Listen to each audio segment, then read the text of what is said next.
Aquí nos quedamos la vez pasada, porque estábamos viendo lo de la agorafobia, y vamos a ver la fobia específica. Las fobias se dividen en tres grandes grupos. Uno es la fobia específica, que inclusive tiene nombres, por ejemplo, la aracnofobia o miedo a las arañas, el- la acrofobia o miedo a las alturas, y así, ¿verdad? Son muy específicas.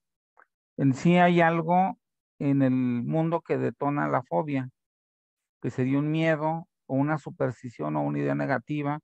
Puede expresarse de muchas maneras, no en sí como un miedo, sino como una preocupación. Por ejemplo, el miedo a un coche puede ser la preocupación de chocar, no tanto el que se le tenga miedo al vehículo, sino a lo que puede ocurrir.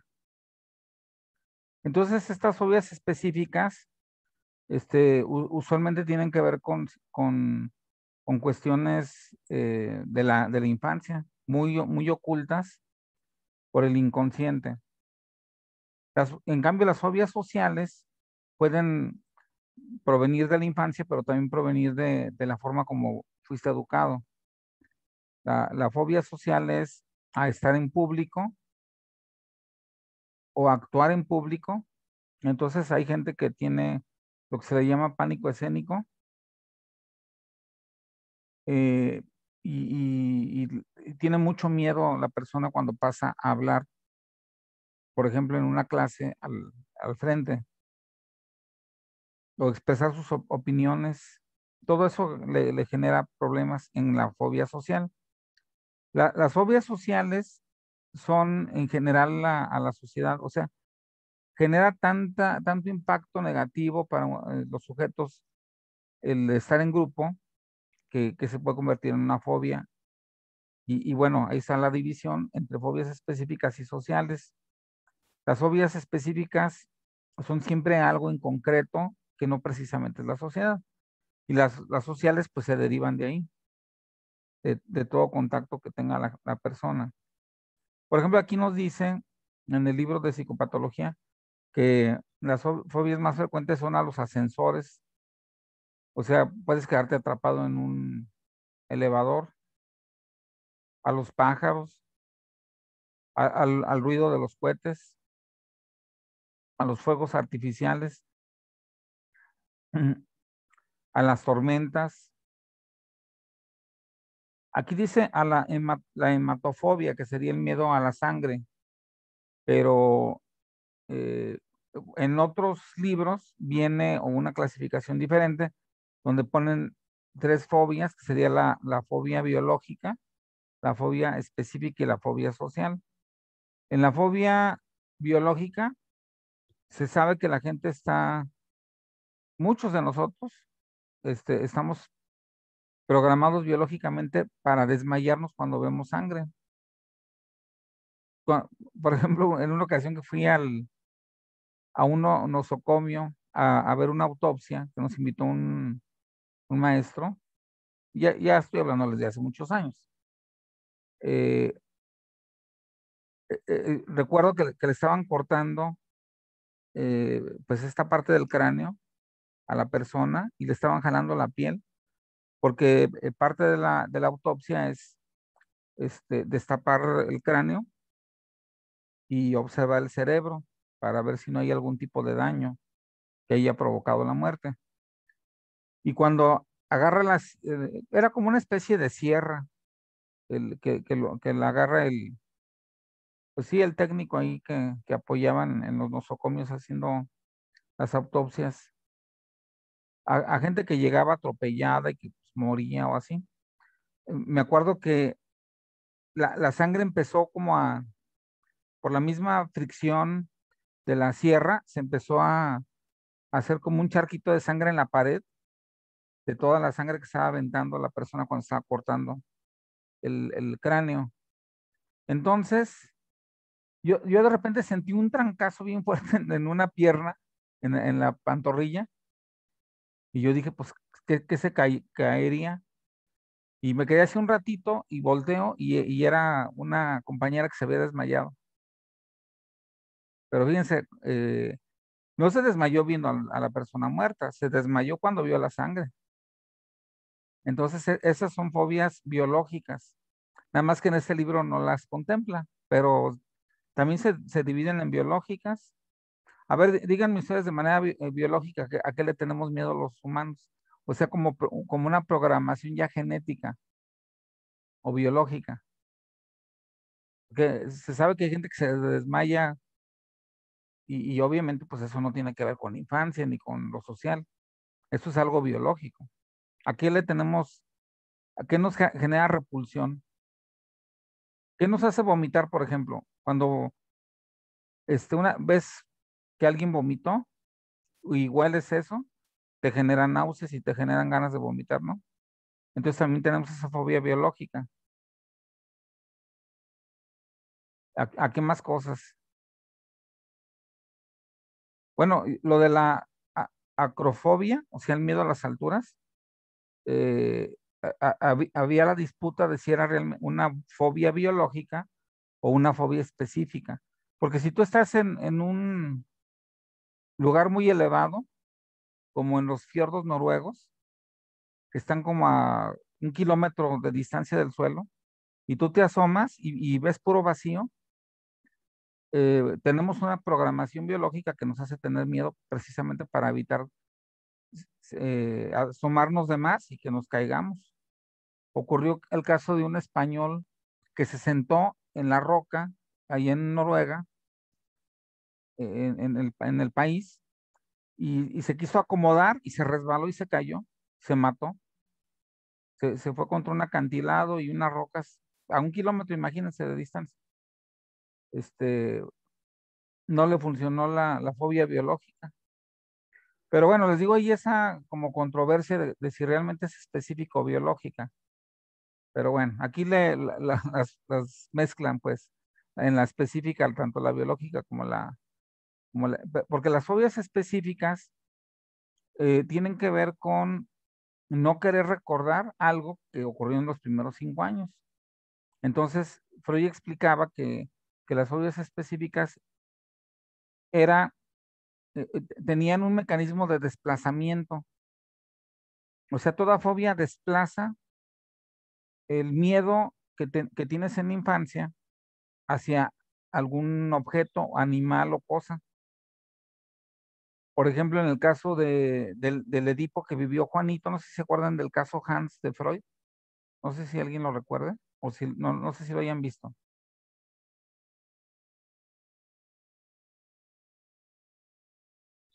En alguna otra materia o conmigo, ¿no lo vieron? El caso Juanito, ¿Es el del niño de los caballos? ese mero. El niño le tenía fobia a los caballos, ¿sí se acuerdan de eso? Y al ruido que Era hacía el caballo. porque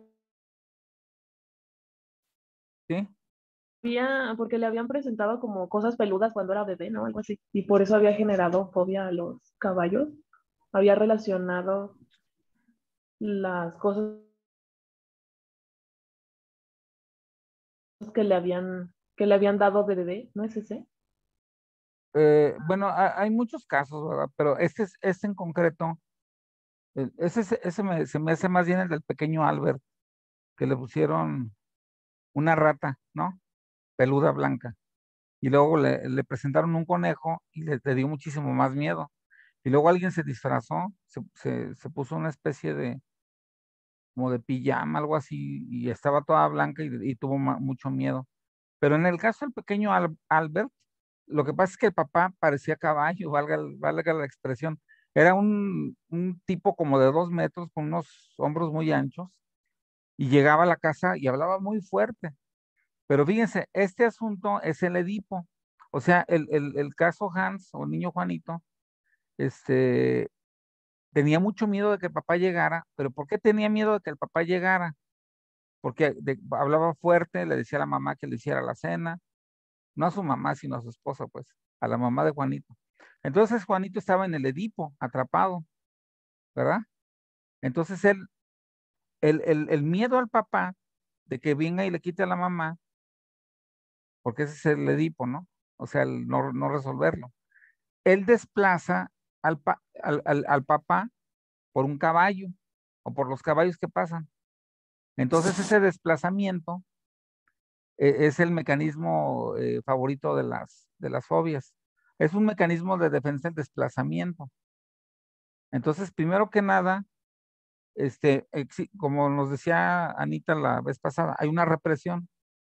Yo quiero reprimir porque no puedo tenerle miedo a mi papá porque la sociedad, si yo digo que le tengo miedo a mi papá, la sociedad me va a ver como un mal hijo. Entonces, ¿cómo acomodo eso en mi mente? Reprimo que le tengo miedo a mi papá. Pero a esa represión, obviamente, tiene que generar que salga por algún otro lado el miedo. Entonces le tengo miedo al caballo, que es en donde desplazo la figura del padre. Y luego el caballo ya simboliza posteriormente al padre y al miedo que le tengo a él. Entonces yo ya puedo vivir con más tranquilidad en mi casa, pensando que mi papá me ama, que mi mamá me ama, en vez de pensar que mi papá me quita a mi mamá, porque ya desplaza ese miedo de mi papá al caballo. Entonces, todas las fobias utilizan estos tres mecanismos, que sería represión, desplazamiento y simbolización. ¿Sí? Represión, desplazamiento y simbolización. Porque el caballo simboliza al padre. Entonces, para Freud, todas las fobias específicas tenían este mecanismo. Por ejemplo, hay gente que le tiene miedo a las tarántulas, pero también hay una discusión, les digo, de si es una fobia biológica, porque se han hecho estudios y no hay ningún humano que les guste las arañas. Todos les tenemos miedo. Y no se digan las tarántulas, a las que son más grandotas. Entonces se cree que es una fobia biológica, que la tenemos heredada y no es una fobia específica. Pero si fuera una fobia específica, Freud diría, o las personas que profesan el psicoanálisis, que la araña está simbolizando algo que tú no quieres ver, porque tú lo estás reprimiendo. Entonces, se decía, por ejemplo, que una persona que tuviera un miedo exagerado a las arañas, en realidad le tenía miedo a tener una relación sexual con una mujer. En este caso sería un hombre. O pudiera ser también una mujer, ¿no? Pero en general sería un hombre. ¿Por qué el miedo a la relación sexual? Porque inconscientemente no se ha resuelto bien el Edipo. ¿Por qué? No se ha resuelto bien porque se sigue viendo a la madre en cualquier mujer. Entonces, ese miedo hacia el incesto, porque el niño tiene, por un lado, el deseo de poseer a la madre, pero al mismo tiempo el deseo de detenerse porque es su propia madre. Entonces, este, prevalece la parte del incesto, que todo el mundo le tiene miedo al incesto, excepto los pervertidos, claro. Pero el que está más del lado de la neurosis, pues le tiene miedo al incesto. Entonces reprime que le tiene miedo a tener sexo con la madre, lo desplaza hacia cualquier mujer, y entonces cualquier mujer simboliza a la madre. Entonces le tiene miedo a la relación sexual. ¿Y cómo puede él vivir sin tener este raciocinio de miedo al incesto? Pues que le tiene miedo a las arañas, porque las arañas están desplazando su miedo, o sea, hacia ellas se desplaza o se simboliza. También, por ejemplo, Freud hablaba de la gente que le tiene miedo a las víboras o a las cosas alargadas, a los cuchillos afilados. Hablaba de que eso representaba un miedo a tener una relación homosexual, en el caso del hombre. En el caso de la mujer, sería un miedo a ser penetrada por un hombre que ella no eligió. Entonces desplaza, para que no se dé cuenta de que le tiene miedo al incesto con el padre, la mujer, lo desplaza hacia una víbora, miedo a las víboras o a los ratones. No sé si estoy siendo claro con todo esto. ¿Sí? Entonces, acuérdense, la fobia específica tiene tres, sería represión, desplazamiento y simbolización. Represión, desplazamiento, simbolización. Sí, ese es el mecanismo de las fobias específicas, no de las fobias sociales. Las fobias sociales más bien ocurren porque alguien te ridiculizó, por ejemplo, en la primaria, un día que pasaste al pizarrón, y esa situación se volvió traumática, porque los traumas, acuérdense que pueden ocurrir en cualquier momento de la vida y se quedan ahí en la mente. Entonces, pudiera ser una situación más bien de tipo traumático que a través de mecanismos de represión, desplazamiento y simbolización. Entonces aquí están, miren, bueno, de hecho ahí viene un caso, si lo quieren leer luego, este sería el de la fobia social. Fobia específica, luego viene fobia social, nomás que aquí en el libro no viene fobia biológica. O sea, yo creo que no se atrevieron los autores a poner fobia biológica porque pues es una controversia todavía, de si realmente es un desplazamiento o si es algo de la naturaleza humana, porque los humanos le tenemos miedo a las arañas de manera natural, a las víboras también, ¿sí? O sea, claro que vamos aprendiendo con el paso de los años que las víboras tienen veneno, que las arañas te pueden matar con su veneno también. Entonces, pues puede ser eso, o puede ser un desplazamiento. No hay un buen acuerdo, el miedo a la sangre, por ejemplo. Mucha gente cree que es algo que se fijó en la infancia. Por ejemplo, alguien que tuvo pues alguna herida y le dolió mucho la herida y sangró y vio la sangre, pues ahí asocia sangre con dolor, entonces trata de evitar la sangre, que sería el mecanismo freudiano. Pero también hay gente que se desmaya en cuanto ve sangre, no porque tenga un trauma, sino porque hay algo biológico que le hace que se desmaye. Entonces, pues todavía esa controversia sigue, pero hay unas, por ejemplo, estar, cuando tú ves a una persona caminando por una cuerda, que se les llaman funámbulos, y que traen una como vara, y que están caminando por una cuerda, te da mucho miedo de que se vaya a caer, porque tú estás desplazando en esa persona tu propio miedo a caerte. Y de hecho, muchos sueños que terminan en pesadilla son sueños en los cuales la persona se cae. Va caminando y ¡zas! De repente como que siente un vacío y se cae. Entonces, ¿por qué pasa eso? Y nos ocurre a todos, o alguna vez hemos tenido un sueño así. Entonces es porque probablemente un miedo muy primitivo que nos heredaron los chimpancés que andan en los árboles, que son parientes de nosotros, es el miedo a caernos de una rama, porque el humano antes de ser Homo sapiens era eh, un animal cuadrúpedo que andaba en las ramas de los árboles. Entonces ese miedo a caernos lo traemos desde nuestros antepasados simios. Pero bueno, les digo, hay controversia de si es un asunto aprendido, un desplazamiento o si o traumático también, o bien porque alguien te puede agarrar de los pies, está muy grande y fuerte y hacer la finta como que te va a aventar al vacío y entonces te puede generar un trauma esa situación y el miedo a la altura sí estaría justificado por la situación traumática. Pero hay gente que no parece tenerle miedo a los que andan caminando en la cuerda floja, en los circos, no le tienen miedo a la altura. O le quitan la red de abajo y si se cae se puede matar. Y ya han ocurrido casos así. Entonces, pues ahí se los dejo a su consideración. Miren, en este caso, el estímulo temido, aquello que la persona evita y que le produce ansiedad es el contacto social en cualquiera de sus manifestaciones, que sería la fobia social. Esto es muy incapacitante, puesto que somos seres sociales y constantemente estamos expuestos a situaciones de interacción social. El sujeto con fobia social puede limitar mucho su vida en un intento de restringir su contacto social, tan solo a personas de su entorno familiar.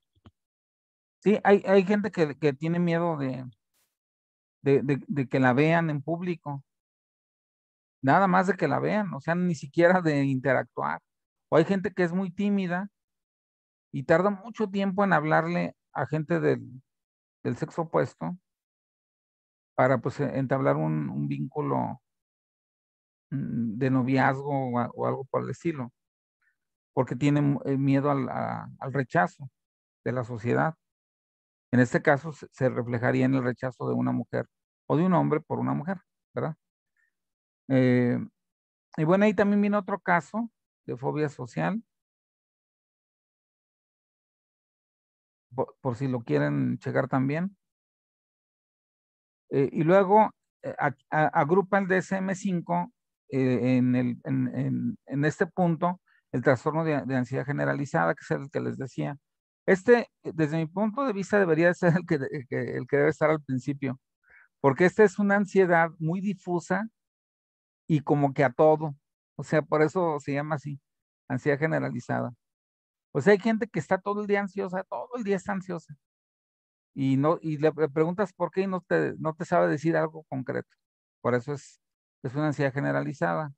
O sea, no se le quita la ansiedad, pero ¿qué es a qué le tienes miedo? ¿Tienes un examen? ¿O tienes un compromiso muy importante o algo así? ¿O hablar en público? No, no tengo nada de eso. Entonces, ¿por qué tiene ansiedad? Bueno, esto sería una forma de encubrir precisamente algo que no te quieres dar cuenta de la infancia y la mente cambia un hecho doloroso, conocer un hecho doloroso por esa ansiedad de un nivel bajo, o sea, no es muy alta, pero está presente todo el día. A diferencia del trastorno de pánico, que es muy alto y es por periodos muy cortitos. El trastorno de pánico es una angustia tremenda durante unos 20 minutos, pero pasan esos 20 minutos y ya se te quita la ansiedad. En este caso, en el de la ansiedad generalizada, te dura todo el día, pero en un nivel bajo.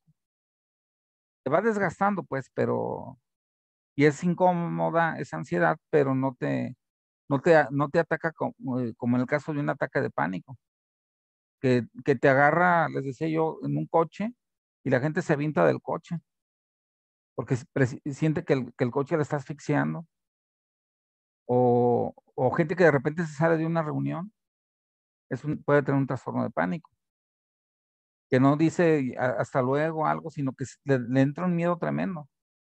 Entonces, mira, en este caso nos encontramos ante personas que sienten que viven constantemente amenazadas.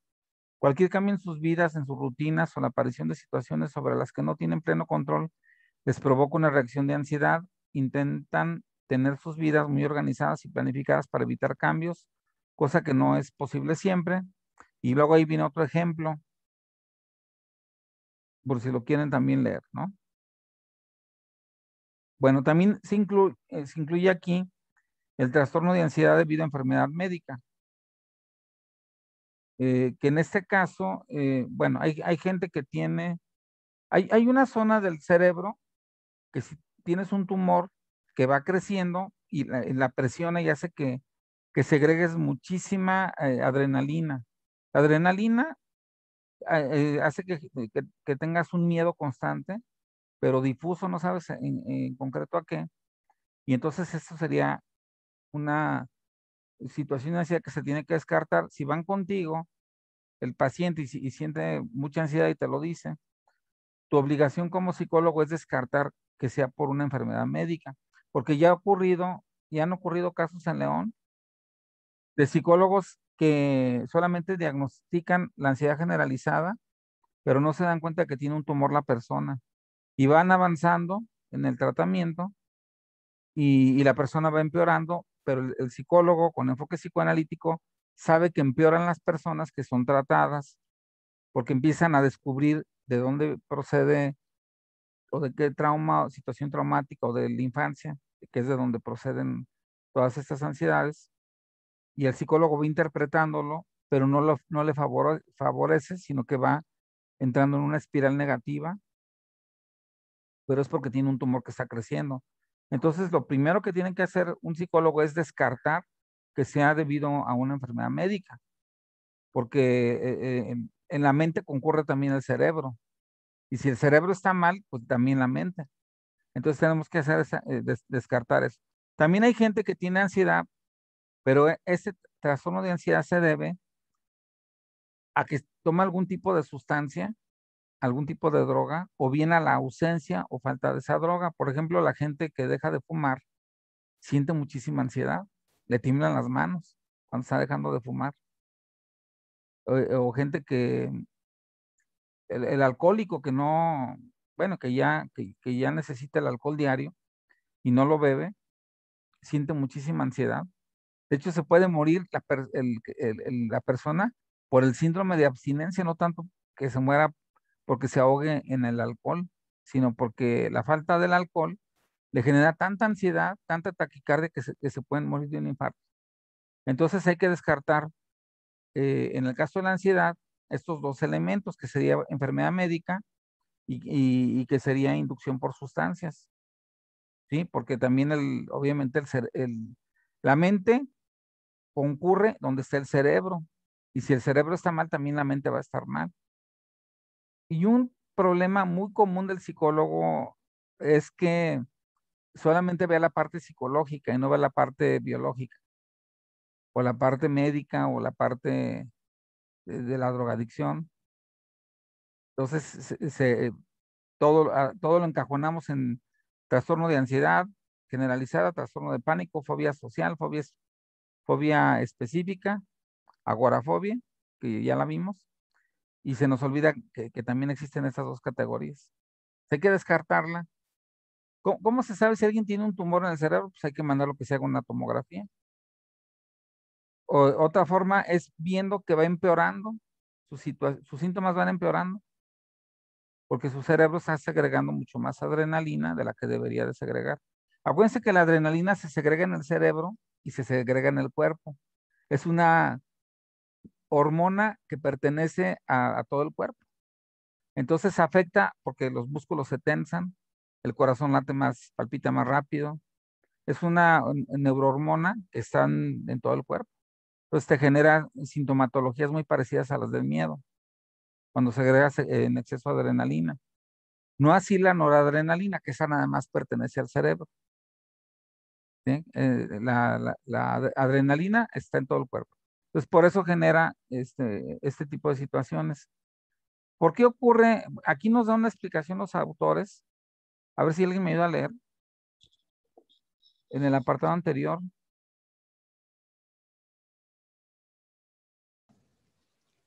La etiología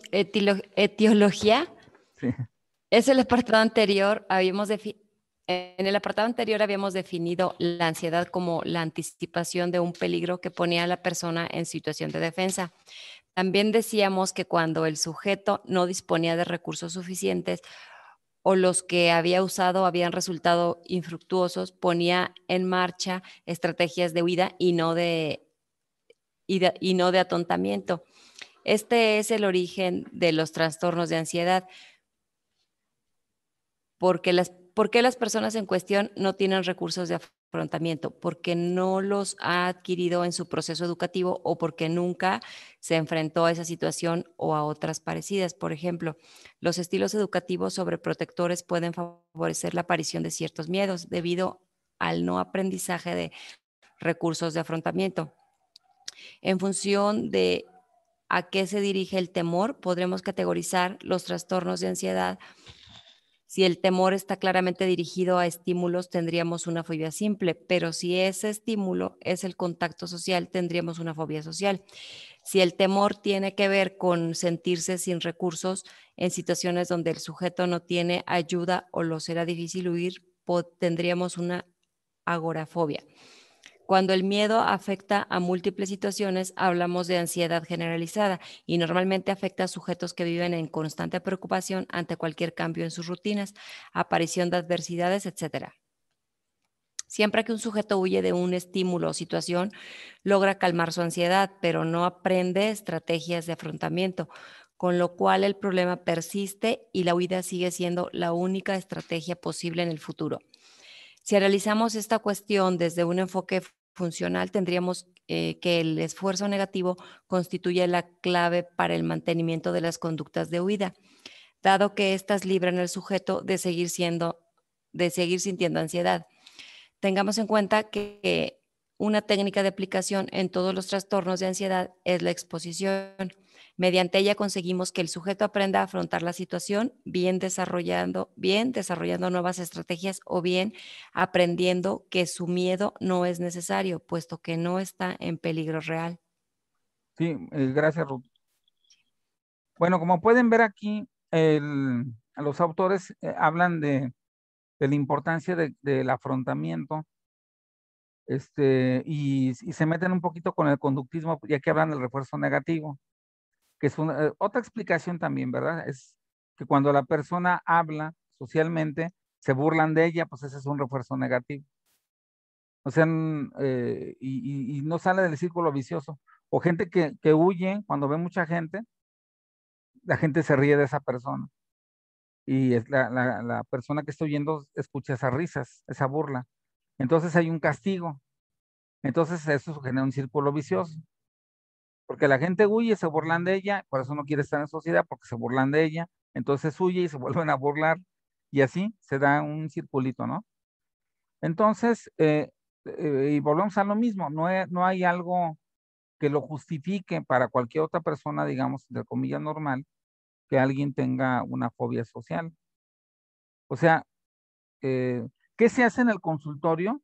Se reproducen las situaciones, se le pide a la persona que imagine que está, vamos a suponer que tiene fobia social, se le pide a la persona que se imagine que está con un grupo de amigos y que esos amigos la están juzgando, criticando. Entonces, ¿cómo le haría el psicólogo? Porque se supone que el psicólogo tiene un mejor afrontamiento, o si acaso tuvo alguna fobia social, ya la resolvió. Entonces le dice cómo actuaría y hacen un role playing ahí mismo dentro de la terapia. Entonces el psicólogo se convierte en el paciente y el paciente en el experto, digamos. Entonces el paciente trata de copiar el afrontamiento que es mucho mejor ante una situación de crisis de estar atrapado por una muchedumbre o que te vean, porque el psicólogo actúa de esa manera.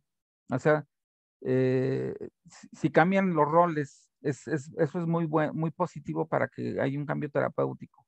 O sea, que el paciente manifieste sus miedos y manifieste el que se quiere retirar, que lo haga el psicólogo en el consultorio, como que se quiere retirar del propio paciente. Entonces el paciente ve lo absurdo que es, porque lo está viendo reflejado en el psicólogo, y también copia el afrontamiento.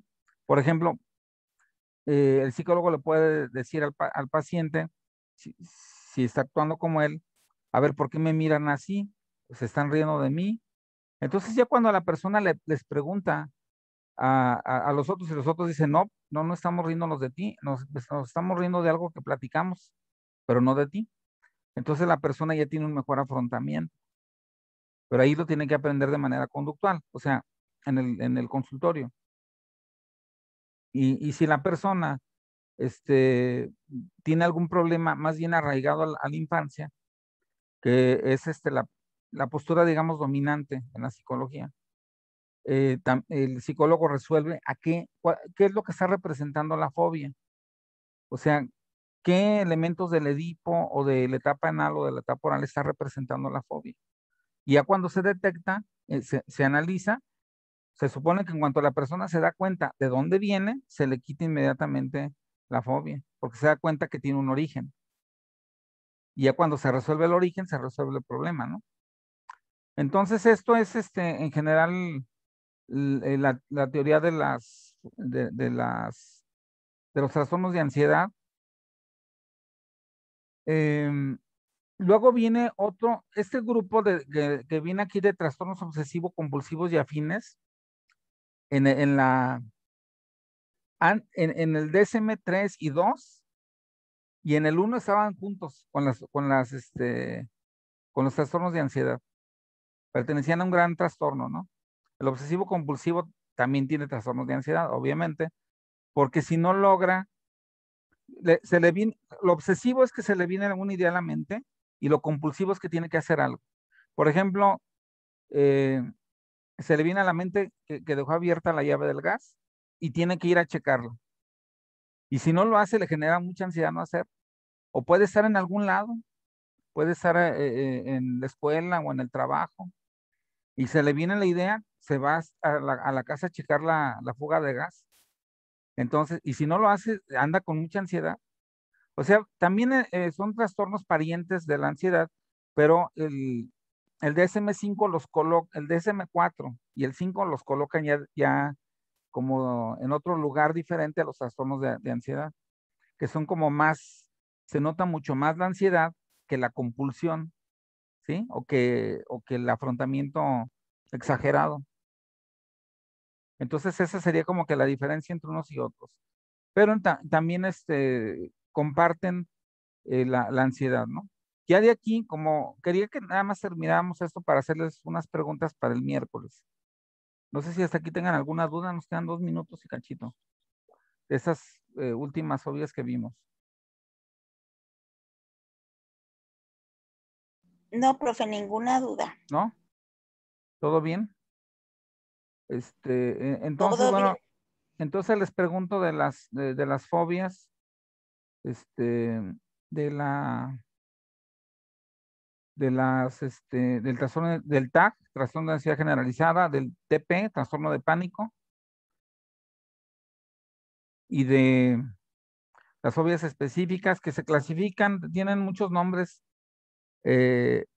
Hay la fotofobia, por ejemplo, el miedo a la luz, la gente que no le gusta la luz, fíjense. O sí, hay cosas así como que medias absurdas, ¿no? Eh, por ahí estaba viendo una fobia fobia a tener miedo, también esa es otra, fobofobia, o sea, miedo a tener miedo. Y bueno, cosas así un poco curiosas, ¿no? O simpáticas. Sí les platiqué de un exalumno que tenía miedo a las arañas y yo le decía que le echara insecticida a su cuarto y me decía no, porque cuando lo ventile va a entrar una araña. Así que pues, no, y no quería morir con todos los gases ahí asfixiándose. Entonces él siempre se justificaba, porque no había solución. Entonces, bueno, entonces vamos a dejarlo entonces aquí y el miércoles, para el miércoles ya les dejé más tarea y empezamos a ver trastornos obsesivo-compulsivos, que también están muy interesantes estos, ¿sí? Ya nos queda menos de 1 minuto, entonces nomás nos esperamos a que nos saques para que se active el video.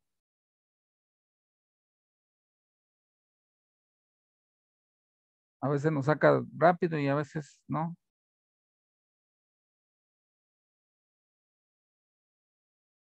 Dice menos de 1 minuto.